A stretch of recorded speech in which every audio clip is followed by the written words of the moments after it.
Welcome to జేజేహే news. ముందుగా headlines చూద్దాం. Andhra Pradesh SC ST gazetted officer welfare association 2024 డైరీని ఆవిష్కరించిన సజ్జల. అణగారిన వర్గాలను పైకి తీసుకొచ్చే ప్రక్రియలో ఎస్సీ ఎస్టీ ఉద్యోగాలు భాగస్వామ్యం కావాలని పిలుపు.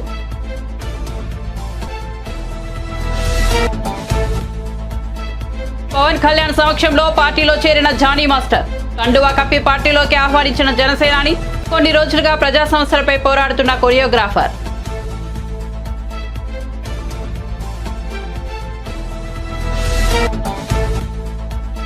కరీంనగర్ సోషల్ మీడియా వారియర్స్ సమావేశంలో బీఆర్ఎస్ వర్కింగ్ ప్రెసిడెంట్ కేటీఆర్ సమావేశం. రైతు బంధు పడలేదని ఎవడన్నా అంటే చెప్పు తీసి కొడతా అంటున్న కాంగ్రెస్ నాయకులను ఏం చేయాలో రైతులే ఆలోచించాలని వెల్లడి.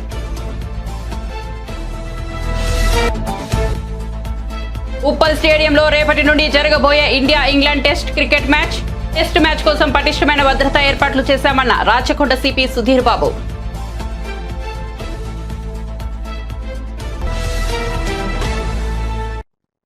ఇక వార్త వివరాల్లోకి వెళ్తే వైఎస్ఆర్ ఆశయాలు ఆలోచనలకు అనుగుణంగా పెట్టిన పార్టీ వైఎస్ఆర్ పార్టీ అని అణగారిన వర్గాలతో అసోసియేషన్ అవ్వడమే ప్రధాన లక్ష్యమని ఏపీ ప్రభుత్వ సలహాదారు సజ్జల రామకృష్ణారెడ్డి అన్నారు. బుధవారం ఆయన Andhra Pradesh SC ST gazetted officers welfare association 2024 డైరీని ఆవిష్కరించారు. ఈ సందర్భంగా మాట్లాడుతూ సీఎం జగన్ అంబేద్కర్ విగ్రహం ఏర్పాటు చేసి తన చిత్తశుద్ధి నిరూపించుకున్నారన్నారు. పథకాలు సంస్కరణలో సీఎం జగన్ బడుగు బలహీన వర్గాలకు పెద్దపీట వేశారన్నారు. అణగారిన వర్గాలను పైకి తీసుకొచ్చే ప్రక్రియలో ఎస్సీ ఎస్టీ ఉద్యోగులు భాగస్వామ్యం కావాలని పిలుపునిచ్చారు. గత ప్రభుత్వాలు వెనుకబడిన తరగతుల కోసం ఖర్చు చేసిందేమీ లేదన్నారు. సంపన్నులతో పోటీపడే స్థాయికి అన్ని వర్గాలను తీర్చిదిద్దిన ఘనత సీఎం జగన్ కే దక్కిందన్నారు. సచివాలయ ఉద్యోగాల్లో 80% బీసీ ఎస్టీ ఎస్సీ దక్కాయన్నారు. మేనిఫెస్టోలో లేనివి కూడా సీఎం జగన్ అమలు చేశారని సజ్జల పేర్కొన్నారు. ఉపన్యాసంలో మీరు అంటరాంతరం ఈ రోజుకు రూపాలు మార్చుకొని డిఫరెంట్ రూపాల్లో ఉంది. దాన్ని బ్రేక్ చేయాలి. అంటరాంతరం వివిధ రూపాల్లో ఉండి పేదలకు అందుబాటులో లేకుండా ఏ సౌకర్యం మేము అంటరాంతరానికి మేము దూరం చేశాం, అస్పృశ్యతకు దూరము లేదా సమసమాజం దిశగా అడుగులు వేస్తున్నామంటే డొల్లతనమే అవుతుంది. అట్లా కాదు. వీళ్ళు అడుగుపెట్టిన విద్యాలయం కానీ ఆసుపత్రి కానీ లేదా వాళ్ళు నేను ఇంతకుముందు అన్నట్టు తమ జీవితాలను తమ సొంతంగా తాము నిర్దేశించుకునేట్టు బతకగలిగడానికి తగిన అవకాశాలు ఇవ్వడం కానీ ఇవన్నీ చేసినప్పుడే ఆ స్వేచ్ఛ స్వాతంత్రంగా వాళ్ళు ఎదగాలనుకున్నంత స్థాయికి ఎదిగేటట్టు హ్యాండ్ హోల్డింగ్ చేయొచ్చు, అవుతారు కూడా ఓవర్ ది పీరియడ్ అన్న విశ్వాసం ఏదైతే ఉందో దాంతో ఆయన చేపట్టిన చర్యల ఫలితమే ఈరోజు మనకు కనబడుతున్నాం. ఈ తేడా ఆ రోజుకి ఈ రోజుకి. సో ఇవన్నీ మీరు గమనించాల్సిందిగా కోరుతూ చైతన్యవంతులైన అధికారులను మీరు కింద జనంలోకి తీసుకెళ్లాల్సిందిగా కోరుతూ మీ సమస్యలకు సంబంధించి రెగ్యులర్ నాయకులు ముఖ్యంగా సునీల్ కానీ రమణ కానీ వీళ్ళు టచ్లో ఉంటున్నారు. అరుణ్ కూడా తీసుకొస్తున్నారు. ఇప్పుడు మీరు అడిగినవి జెన్యూన్ నేను వాటిని కూడా నా వంతు ప్రయత్నం చేసి వాటిని పరిష్కారం నేను ప్రయత్నం చేస్తాను. Correct. I wish you all the best. మీరు మీ కుటుంబాలు బాగుండాలి. మీరు మీ జాతి అభివృద్ధికి మీ శక్తి మేరకు మీ చుట్టూ ఉన్న వాళ్ళు మీ బంధువులు ఎవరైనా సరే కొంచెం కింద వాళ్ళు పైకి తీసుకోవడానికి ప్రయత్నం చేయండి.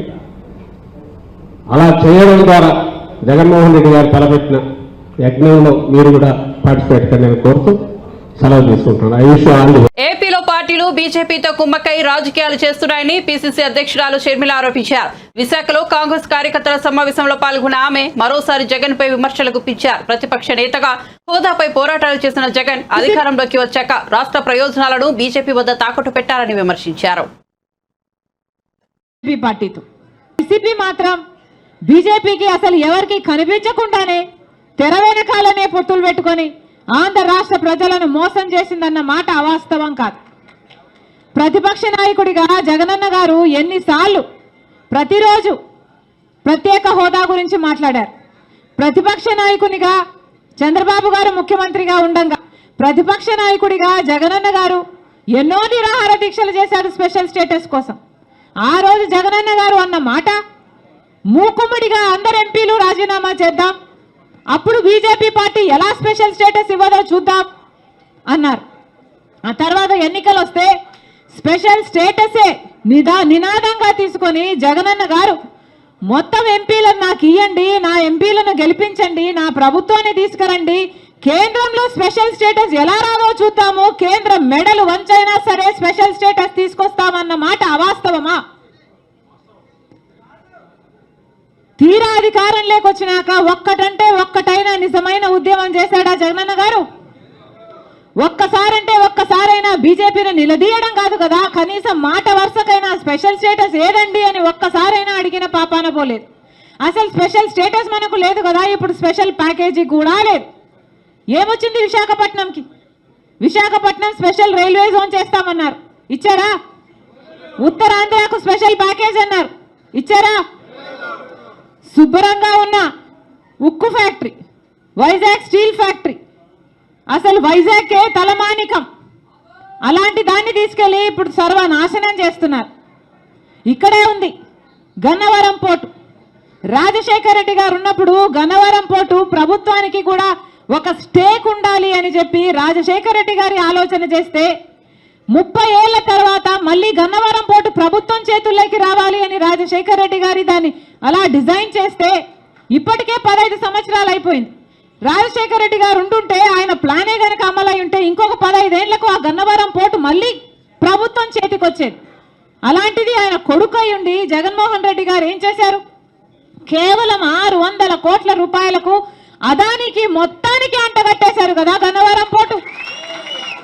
ఇప్పుడు ప్రభుత్వానికి ఏ స్టేకు లేదు, ప్రభుత్వం చేతికి ఎప్పటికీ రాదు, పూర్తిగా అప్పనంగా అప్పగించేశారు. ఎవరి సొమ్మును అప్పగించారు? ప్రజల సొమ్ము కాదా? ఆంధ్ర రాష్ట్ర ప్రజల సొమ్ముని, ఆంధ్ర రాష్ట్ర ప్రజలని తాకట్టు పెట్టినట్టు కాదా? వీళ్ళ కుమ్మక్కు రాజకీయాల కోసం ఆంధ్ర రాష్ట్ర ప్రజలను తాకట్టు పెట్టారు. ఇది వాస్తవం వాస్తవం వాస్తవం.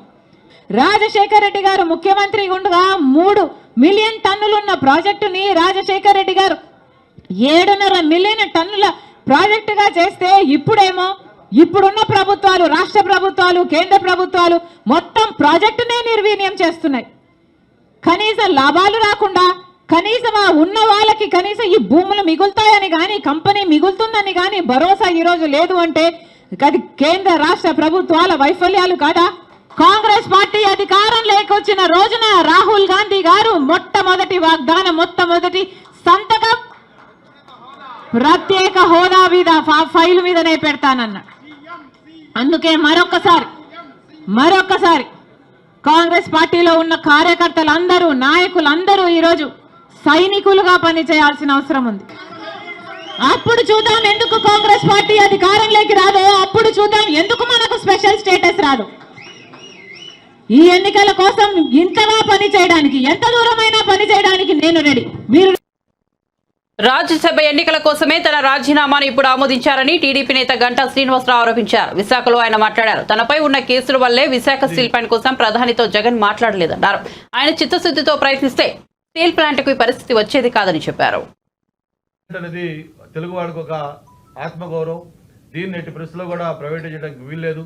మీరు మైన్స్ అలొకేట్ చేయండి, లేకపోతే ఇంకేదైనా ఆల్టర్నేటివ్ దానికి సొల్యూషన్ చెప్పండి, ఫైనాన్షియల్ అసిస్టెన్స్ ఇవ్వండి అని చెప్పని ముఖ్యమంత్రి హోదాలో ఏ రోజన్నా ఒక్కసారైనా మోడీ గారిని అడుగుంటే ఈరోజు ఈ పరిస్థితి వచ్చి ఉండేది కాదు.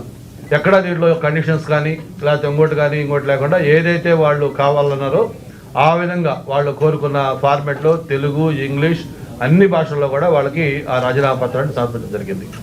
అంటే ఎగ్జాక్ట్గా 21 ఫిబ్రవరి 12 అంటే 2 సంవత్సరాల 11 నెలల, మరి దాదాపు ఇంకొక 15-20 డేస్లో 3 ఇయర్స్ కంప్లీట్ అవుతుంది నేను రాజీనామా చేసి. అంటే ఈ 3 ఇయర్స్లో మధ్యలో ఆయన పర్సనల్గా కలిసాం, ఆయన ఇంటికి వెళ్ళి ఫోన్ ద్వారా రిక్వెస్ట్ చేసాం. కాకపోతే అక్కడ స్పీకర్ గారు కూడా ఆయన హెల్ప్లెస్నెస్ తెలియజేశారు. ఆయన చేతిలో ఏముంది మన అందరికీ తెలిసిన విషయమే, ఏం చేయాలన్నా మళ్ళీ ముఖ్యమంత్రి గారి దానికి కన్సెంట్ ఇవ్వాలి. స్పీకర్ గారు సర్వస్వతంత్రులు యాక్చువల్గా అయితే, కానీ ఈ సిస్టంలో స్పీకర్ గారి చేతిలో ఏమి లేకుండా అది కూడా ముఖ్యమంత్రి గారు కనుసన్నల మేరకు నడుచుకునే సిస్టమ్ ఈరోజు ఈ రాష్ట్రం నడుస్తుంది. కాబట్టి స్పీకర్ గారు ముఖ్యమంత్రి గారి ఆదేశాలు లేవని చెప్పని ఆయన రాజీనామాని ఆమోదించలేదు. Okay right, ఆమోదించలేదు. మీకు రకరకాల కారణాలు, ఎందుకంటే ఆ రాజీనామా ఆమోదిస్తే బై ఎలక్షన్లు వస్తాయి. బై ఎలక్షన్లు వస్తే స్టీల్ ప్లాంట్ కోసం రాజీనామా చేసిన దీని మీద ఇక్కడ పోటీ చేస్తే ఆ మ్యాండేట్ ఎలా ఉంటుందో జగన్మోహన్ రెడ్డి గారికి బాగా తెలుసు. ఈ రూలింగ్ పార్టీకి ఒక చెంప దెబ్బ తగులుతుంది కాబట్టి ఆ రిస్క్ తీసుకోవడం ఇష్టం లేక రాజీనామాని మీరు ఏదేదో కారణాలు చెప్పి దాన్ని వాయిదాలు వేశారు. మరి ఈరోజు ఇక 3 నెలలు కూడా ఇంక ఎన్నికలకి టైం లేదు. ఏప్రిల్ 16 ఎన్నికలని ఆల్రెడీ పార్లమెంట్ ఎన్నికలకు సంబంధించి ఆ నోటిఫికేషన్ కూడా ఇండికేట్ చేశారు. స్టేట్ ఎలక్షన్లు కూడా మొత్తం అదే డేట్ అంటే దాదాపు ఇంకొక 2 months 20 daysలో ఎలక్షన్లకు మొత్తం మన రాష్ట్రంలో జరగబోతా ఉన్నాయి. అంటే 3 ఏళ్ల క్రితం చేసిన రాజీనామాని 3 నెలలు కూడా లేని ఈ సమయంలో ఈ రాజీనామాని ఇప్పటికిప్పుడు ఒక దొంగచాటుగా కనీసం రాజీనామా చేసి 3 ఏళ్ళు అయితే అప్పుడు రాజీనామా చేశారు, స్టిల్ దానికి మీరు హోల్డ్ అయ్యి ఉన్నారా లేదా, మీ రాజీనామాని యాక్సెప్ట్ చేయమంటారా వద్దా అని కనీసం మినిమం సాంప్రదాయాలు కొన్ని విలువలు కొన్ని రోజు రాజకీయాల్లో పాటించాల్సిన అవసరం ఉంది. అది కూడా కనీసం చేయకుండా అప్పటికప్పుడు దొంగచాటుగా ఆ రాజీనామాని ఆమోదించారంటే దీంట్లో ఒక రాజకీయ కుట్ర కోణం ఏముందో మనందరం కూడా అర్థం చేసుకోవచ్చు. ఆ రాజ్యసభ ఎన్నికల్లో గెలవాలి అంటే, ఎందుకంటే ఆయనకు మొన్న జరిగిన ఎమ్మెల్యేల ఎమ్మెల్సీ ఎన్నిక ఇంకా మర్చిపోవాలా. ఆ రోజు దిమ్మ తిరిగే ప్రశ్న ఆ రోజు మొత్తం ఫలితాలు వచ్చాయి. ఏదైతే మా అనురాధ గారు ఎమ్మెల్సీని పెడితే ఎలాగైతే మనం గెలిచామో ఇప్పుడు రాజ్యసభలో కూడా ఖచ్చితంగా 3 రాజ్యసభ సభ్యులు వాళ్ళు గెలిచే పరిస్థితి లేదు. ఖచ్చితంగా తెలుగుదేశం పార్టీ మద్దతు ఇచ్చిన వాళ్ళు లేకపోతే వైసీపీకి సంబంధం లేని వాళ్ళు ఒక రాజ్యసభ ఖచ్చితంగా 100కి 100 పాళ్ళు గెలిచే అవకాశం ఉంది. అందుకే ఈరోజు దాన్ని అడ్డుకోవాలి. ఎలాగైనా సరే రాజ్యసభలో 3 సీట్లు గెలుచుకోవాలంటే తెలుగుదేశం పార్టీకి సంబంధించిన బలం తగ్గించాలి. ఒక్క ఓటైనా తగ్గించగలిగితే మనం దీనికి సక్సెస్ అయినటువంటి ఉద్దేశంతో అప్పటికప్పుడు హడావుడిగా ఈ రాజీనామాని యాక్సెప్ట్ చేసి మేమందరం కూడా నిన్న టీవీలో వస్తూ చూసాం. నోటిఫికేషన్ కూడా ఇచ్చేశారు దీన్ని ఆల్రెడీ. మొత్తం నేను యాక్సెప్ట్ చేయటం వెంటనే ఆ అసెంబ్లీ సీటు ఖాళీ అయిపోయినట్టుగా దీన్ని నోటిఫికేషన్లో కూడా పెట్టేయడం జరిగింది. ప్రముఖ కొరియోగ్రాఫర్ షేక్ జానీ మాస్టర్ జనసేన పార్టీలో చేరారు. బుధవారం మంగళగిరి జనసేన కేంద్ర కార్యాలయంలో పార్టీ అధ్యక్షుడు పవన్ కళ్యాణ్ సమక్షంలో ఆయన పార్టీలో చేరారు. పవన్ కళ్యాణ్ ఆయనకు కండువా కప్పి జనసేనలోకి ఆహ్వానించారు. ఈ సందర్భంగా షేక్ జానీ మాస్టర్ జనసేనానికి ఖురాన్ను బహూకరించారు. నెల్లూరు జిల్లాకు చెందిన జానీ మాస్టర్ కొన్ని రోజులుగా అక్కడే ఉండి విస్తృతంగా పర్యటిస్తున్నారు. ప్రజా సమస్యలపై పోరాడుతూ సామాజిక సేవా కార్యక్రమాల్లో చురుగ్గా పాల్గొంటున్నారు. అవసరమైన వారికి ఆర్థిక సాయం అందిస్తున్నారు. దీంతో ఆయన రాజకీయాల్లోకి వస్తారనే ప్రచారం జోరుగా సాగింది. అదే సమయంలో ఆయన నేడు జనసేనలో చేరారు.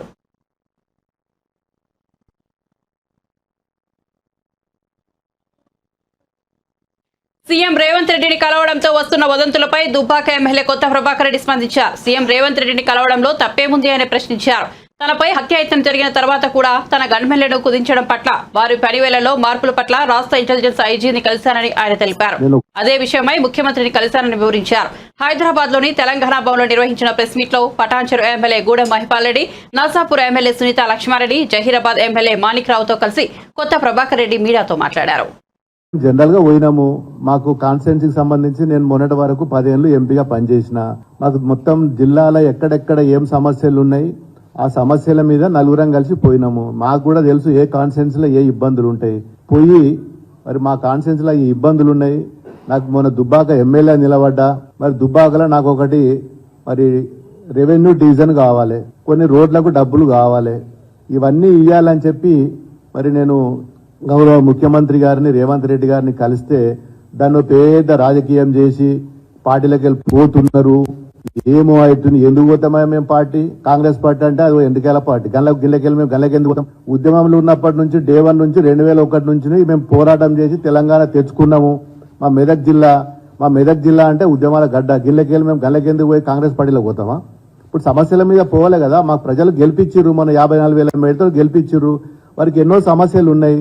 మరి సమస్యల మీద మొన్న నేను పోయి కోమటిరెడ్డిని కలిసి మాకు R&B రోడ్లు ఉన్నాయి, రోడ్లు కావాలని అడిగినాను. మరి అదేవిధంగా ఉత్తమ్ కుమార్ రెడ్డిని కలిసినాను. మల్లన్న సాగర్ వాటర్ ఉన్నది, మా కాలువలకు నీళ్లు వస్తలేవు, రైతులు బాధపడుతున్నారు, మరి మాకు నీళ్లు ఇవ్వాలి. ఇంతకు ముందు మా రైతులు ఒక ఫోన్ కాల్ కొడితే మరి అప్పటి ఉన్న ఇరిగేషన్ మంత్రి గారు మెసేజ్ పంపిస్తే తెల్లార వరకల్లా కాలువలలో నీళ్లు ఉంటుండే.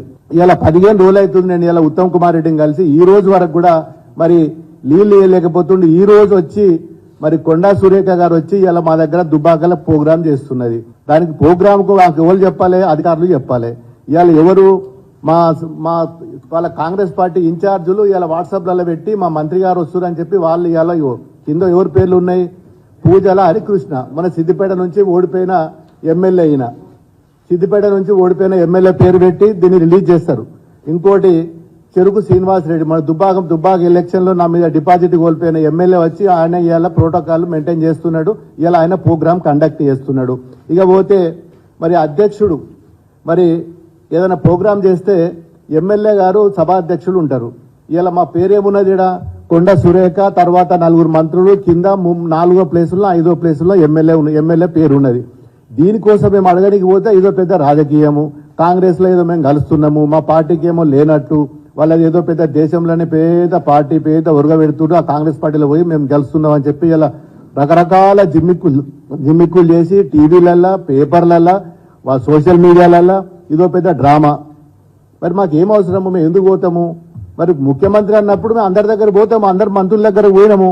నేను 2 సార్లు ఎంపీ ఉన్న ప్రధానమంత్రిని కలిసిన మంత్రులను కలిసినాము, రాష్ట్రానికి రావాల్సిన రైల్వే గురించి రైల్వే మంత్రులను కలిసినాము, హైవే గురించి నేషనల్ హైవే మంత్రి నితిన్ గడ్కరీని కలిసినాము, మరి సివిల్ సప్లై ఫుడ్ కార్పొరేషన్ మంత్రులను కలిసినాము. ఏ రోజు కూడా ఢిల్లీలో ఉన్నన్ని రోజులు మేము మంత్రులను కలిసి మాకు రావాల్సిన మరి తెలంగాణ రాష్ట్రానికి మా నియోజకవర్గం రావాల్సిన నిధుల గురించి కొట్లాడినాము. సీఎం రేవంత్ రెడ్డి ప్రజాకర్షక పాలన చూసి కేటీఆర్ తట్టుకోలేకపోతున్నాడని మాజీ ఎమ్మెల్యే జగ్గారెడ్డి ఘాటు వ్యాఖ్యలు చేశారు. ఆయన గాంధీభవన్లో మీడియాతో మాట్లాడుతూ తమ గతం గురించి మాట్లాడితే తాము కూడా గత బీఆర్ఎస్ ప్రభుత్వం చేసిన అరాచకాలు అవినీతిపై బరాబర్ మాట్లాడతామని అన్నారు. గతంలో సీఎంలుగా చేసిన వారు పలు పార్టీలు మారలేదా అని ప్రశ్నించారు. సీఎం రేవంత్ రెడ్డి కూడా పార్టీలు మారాడని, అయితే అందులో తప్పు పట్టాల్సిన అవసరం ఏముందని ప్రశ్నించారు. కేటీఆర్ ప్రతి విషయాన్ని రాజకీయ కోణంలో చూడడం మానేయాలని హితవు పలికారు. ప్రతిపక్షంలో ఉన్న ఎమ్మెల్యేలు సీఎం కలవద్దు అనే రూల్ లేదని, ఒకవేళ కలిసినా అందులో తప్పేముందని అన్నారు. సమైక్య రాష్ట్రంలో వైఎస్ రాజశేఖర రెడ్డి ముఖ్యమంత్రిగా ఉన్నప్పుడు ప్రతిపక్షంలో ఉన్న బీజేపీ ఎమ్మెల్యేలు కిషన్ రెడ్డి, బండారు దత్తాత్రేయ సీఎంను కలవడానికి వచ్చేవారని గుర్తు చేశారు. సమైక్య రాష్ట్రంలో ఉన్న స్నేహపూరిత సాంప్రదాయాన్ని సీఎం రేవంత్ రెడ్డి కొనసాగించడం అభినందనీయమని జగ్గారెడ్డి అన్నారు. మంత్రుల అవినీతి యొక్క పరిపాలన మీద ప్రజలు పడుతున్న ఇబ్బందుల మీద ఏ రాష్ట్రం అయితే రాహుల్ గాంధీ గారు పర్యటిస్తున్నారో యాత్ర చేస్తున్నారో భారత్ న్యాయ యాత్ర, ఆ రాష్ట్రంలో రాహుల్ గాంధీ గారు చాలా స్పష్టంగా ఈ రాష్ట్రంలో ఈ ముఖ్యమంత్రి ఈ బీజేపీ ముఖ్యమంత్రి పరిపాలన బాగలేదు, బీజేపీ ప్రధానమంత్రి యొక్క మోడీ యొక్క పరిపాలన బాగలేదు, 9 ఏళ్ల కాలంలో 10 ఏళ్ల కాలంలో అందులో కులాలు అన్ని కులాలు అన్ని మతాలకు సంబంధించిన ప్రజలందరూ కూడా కలుస్తున్నాడు. చిన్నపిల్లలను, మహిళలను, వృద్ధులను అందరూ కూడా కలుస్తున్నాడు. దాని ఉద్దేశం ఏంది? మనం అందరము సంఘటితంగా ఉండాలి, ఐక్యంగా ఉండాలి. మనము వాళ్ళకున్న ఇబ్బందులు తెలుసుకుంటున్నాడు. పోయి రాహుల్ గాంధీ గారు ఏం చేస్తున్నారంటే వారు రాహుల్ గాంధీ గారి దృష్టిలో లేని ప్రజా సమస్యలు తెలుసుకునే ప్రయత్నంలోనే ఈ జోడో యాత్ర, ఈ ప్రజా న్యాయ యాత్ర, ఇవన్నీ ఏంటి అన్ని తెలుసుకోవడానికి రాహుల్ గాంధీ గారు ప్రజల మధ్యలోకి వెళ్తున్నారు.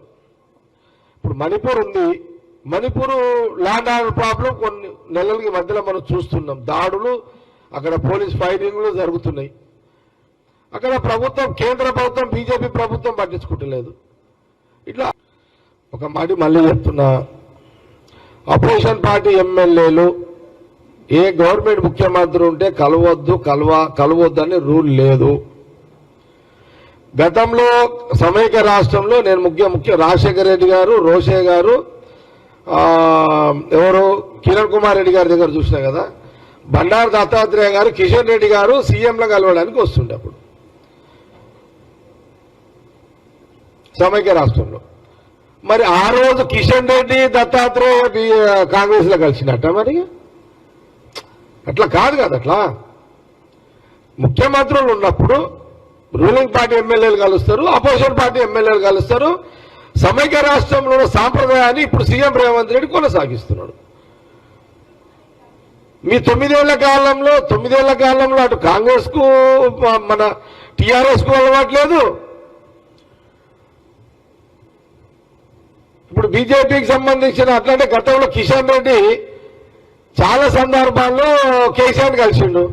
దానికి జవాబు ఎప్పుడు నేను మళ్ళీ మేము జవాబు చెప్తాం. గతంలో కిషన్ రెడ్డి కేసీఆర్ ముఖ్యమంత్రిని కలవలేదా? మరి కలిసినప్పుడు దానికి జవాబు చెప్పండి, మేము దేనికైనా జవాబు చెప్తాం. ఎవరు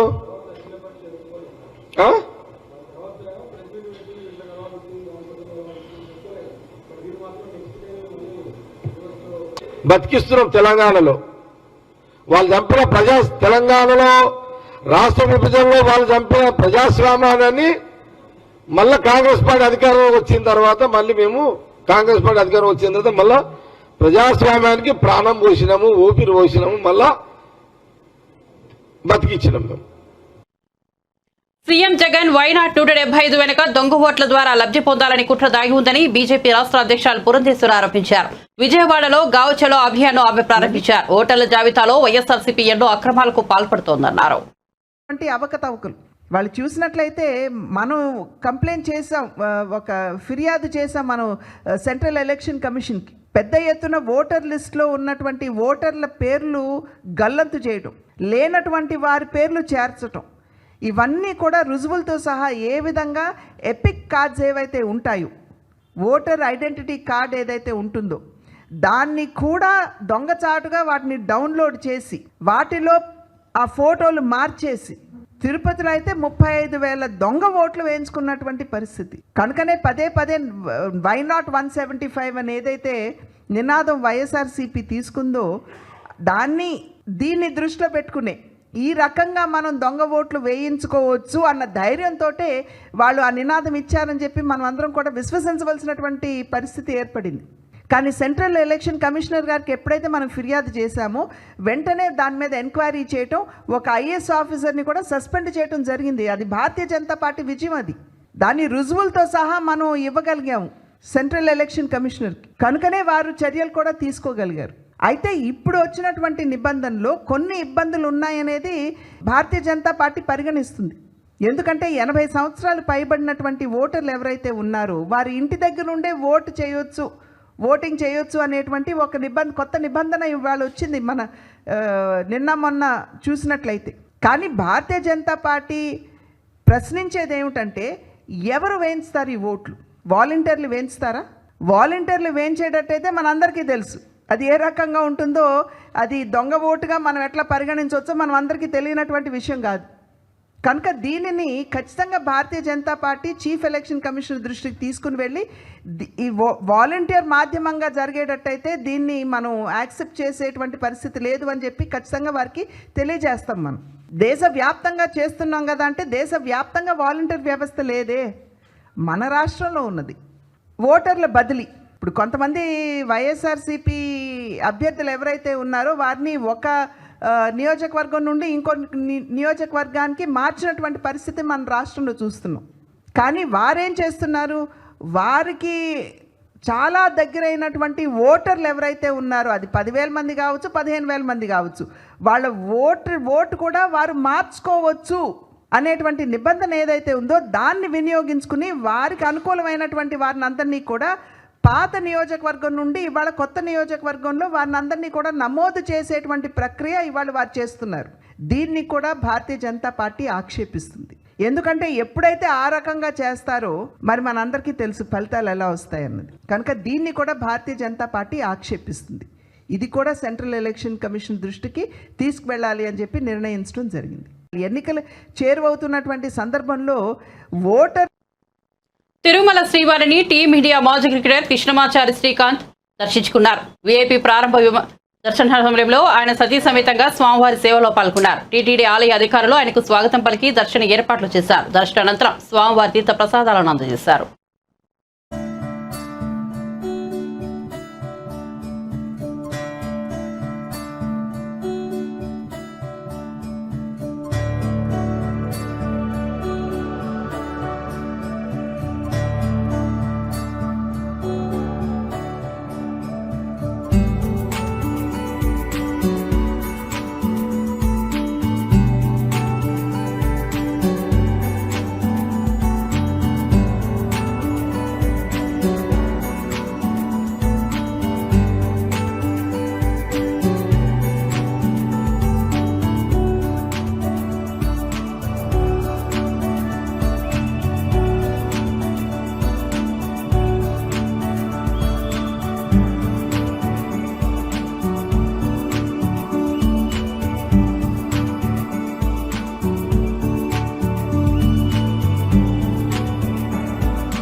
ఉప్పల్ స్టేడియంలో రేపటి నుండి జరగబోయే India England test cricket match సందర్భంగా స్టేడియంలో ఏర్పాటు చేసిన భద్రతా ఏర్పాట్లపై Rachakonda CP Sudheer Babu press meet నిర్వహించారు. ఈ సందర్భంగా సిపి సుధీర్ బాబు మాట్లాడుతూ 1500 మంది పోలీసులతో మ్యాచ్ కు బందోబస్తు ఏర్పాటు చేయడం జరిగిందని, ఇందులో ఆక్టోపస్ బలగాలతో పాటు 100 షీటీ మఫ్టీలో తిరుగుతాయని సుధీర్ బాబు తెలిపారు. ఉదయం 6:30 నుండి ప్రేక్షకులకు స్టేడియంలోకి అనుమతిస్తామని, స్టేడియం చుట్టూ 360 సీసీ కెమెరాల సాయంతో నిరంతరం పర్యవేక్షణ చేస్తున్నామని తెలిపారు. బ్లాక్ లో టికెట్స్ అమ్మేవారిపై కఠిన చర్యలు తీసుకుంటామని సుధీర్ బాబు హెచ్చరికలు జారీ చేశారు. దానికోసమే మీకు జస్ట్ బ్రీఫింగ్ కోసం మీరు అడుగుతున్నారు కాబట్టి తొందరగానే మీకు ఇచ్చేసి will go for the next activity of our professionalism. Match start అవడానికి 3 hours ముందే మేము ఆడియన్స్ స్పెక్టేటర్స్ ఇన్సైడ్ అలౌ చేయడానికి ప్రొవిజన్ ఇచ్చాం. So that 9:30 to 5 o'clock match కాబట్టి they can come after 6:30, we can allow them inside. We are started a new system, evidence-based policing, where everyone ఎక్కడికి ఎవరైతే posting ఉంటారో వాళ్ళు మా అధికారులు ఎవరున్నా సరే మేము వాళ్ళని మానిటర్ చేసే విధంగా ఫిజికల్ వేలో చేస్తాము. తర్వాత మా కమాండ్ కంట్రోల్ నుంచి కూడా కెమెరాస్ 360 కెమెరాస్ ఉన్నాయి. ఎంటైర్ స్పెక్టేటర్స్ తో పాటు మా అధికారులు పనితీరు కూడా మేము కనెక్షన్ వీక్షిస్తుంటాం. అంతేకాకుండా ఎక్కడైనా ప్రాబ్లం ఉంటే మళ్ళీ ఆ కన్సర్న్ ఆఫీసర్స్కి మేము దాని మీద ఏం యాక్షన్ తీసుకోవాలో చెప్పే విధంగా మేము మా కమాండ్ కంట్రోల్ కూడా ఏర్పాటు చేయడం జరిగింది. ట్రాఫిక్ పరంగా చూస్తే మార్నింగ్ 9:30 స్టార్ట్ అవుతుంది కాబట్టి పీక్ అవర్స్లోనే జనాలు వస్తుంటారు. ఈవినింగ్ కూడా పీక్ అవర్స్ ఉంటుంది. సో ట్రాఫిక్ పర్స్పెక్టివ్లో కూడా మేము ఏర్పాటు చేస్తున్నాం. ఎక్కువగా అధికారులను మొత్తంగా 1500 మంది పోలీసు అధికారులతో పాటు ఆక్టోపస్ లాంటి స్పెషల్ ఏజెన్సీస్, మౌంటెడ్ పోలీస్ తో పాటు మా బీటీ టీమ్స్, దెన్ మా ఏఆర్ ఫోర్స్, టిఎస్ఎస్పి ఫోర్స్ ఇవన్నీ కూడా ఉండడం జరుగుతుంది. మహిళల భద్రత మనకు ప్రభుత్వానికి కూడా ఇంపార్టెంట్ ఏరియా ఆఫ్ కన్సర్న్ కాబట్టి మా she teams 100 teams she teams different మఫ్టీలో అట్లా ఉంటారు. కాబట్టి మహిళల కోసం పూర్తి భద్రత కల్పించే విధంగా మేము చర్యలు చేపట్టాం. అంతేకాకుండా ఇన్సైడ్ వెళ్ళిన తర్వాత కూడా ఏమేమి ఆర్టికల్స్ తీసుకురావద్దు అనేది మేము ఆల్రెడీ పబ్లిష్ చేసాం. But for your information like binoculars కానీ కెమెరాస్ బైనాక్యులర్స్ దెన్ బులెటిన్ ముగించే ముందు హెడ్లైన్స్ మరోసారి చూద్దాం. Andhra Pradesh SC ST gazetted officer welfare association 2024 డైరీని ఆవిష్కరించిన సజ్జల. అణగారిన వర్గాలను పైకి తీసుకొచ్చే ప్రక్రియలో ఎస్సీ ఎస్టీ ఉద్యోగులు భాగస్వామ్యం కావాలని పిలుపు.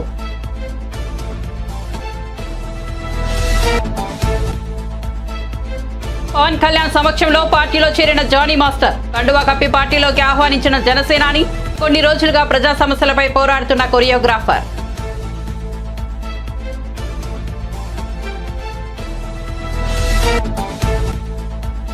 కరీంనగర్ సోషల్ మీడియా వారియర్స్ సమావేశంలో బీఆర్ఎస్ వర్కింగ్ ప్రెసిడెంట్ కేటీఆర్ సమావేశం. రైతు బంధు పడలేదని ఎవడన్నా అంటే చెప్పు తీసి కొడతా అంటున్న కాంగ్రెస్ నాయకులను ఏం చేయాలో రైతులు ఆలోచించాలని వెల్లడి.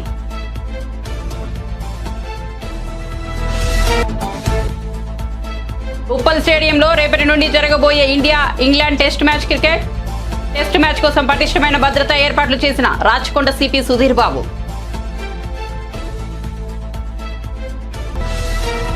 మరిన్ని అప్డేట్స్ కోసం చూస్తూనే ఉండండి జై న్యూస్.